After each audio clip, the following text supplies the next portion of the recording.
يا مساء السعادة. النهاردة هنعمل مقرمشات الجبنة بطريقة حلوة جدا. تعالوا اقولك انا عملت ايه.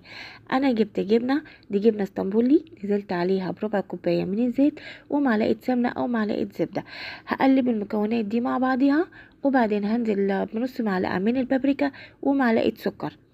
تمام، هقلبهم كويس، وبعد كده هنزل بكوبايه من الدقيق لحد لما اقلبها، وبعد كده هنزل تاني بنص كوبايه من الدقيق ومعلقه صغيره من البيكنج باودر ونص كوبايه من اللبن. تمام كده، هخلط المكونات دولت لحد ما يتجانسوا ويبقوا عجينه متماسكه. هسيب العجينه ترتاح 3 دقايق بالظبط، وبعدين هنزل برشه من الدقيق، وبعدين هبطط العجينه، وبعد كده هشكلها بأي قطاع عندنا او بكوبايه اللي متواجد عندنا، مفيش مشكله خالص. انا بعد ما قطعتها مسكت الشوكه، شككت كل بسكوت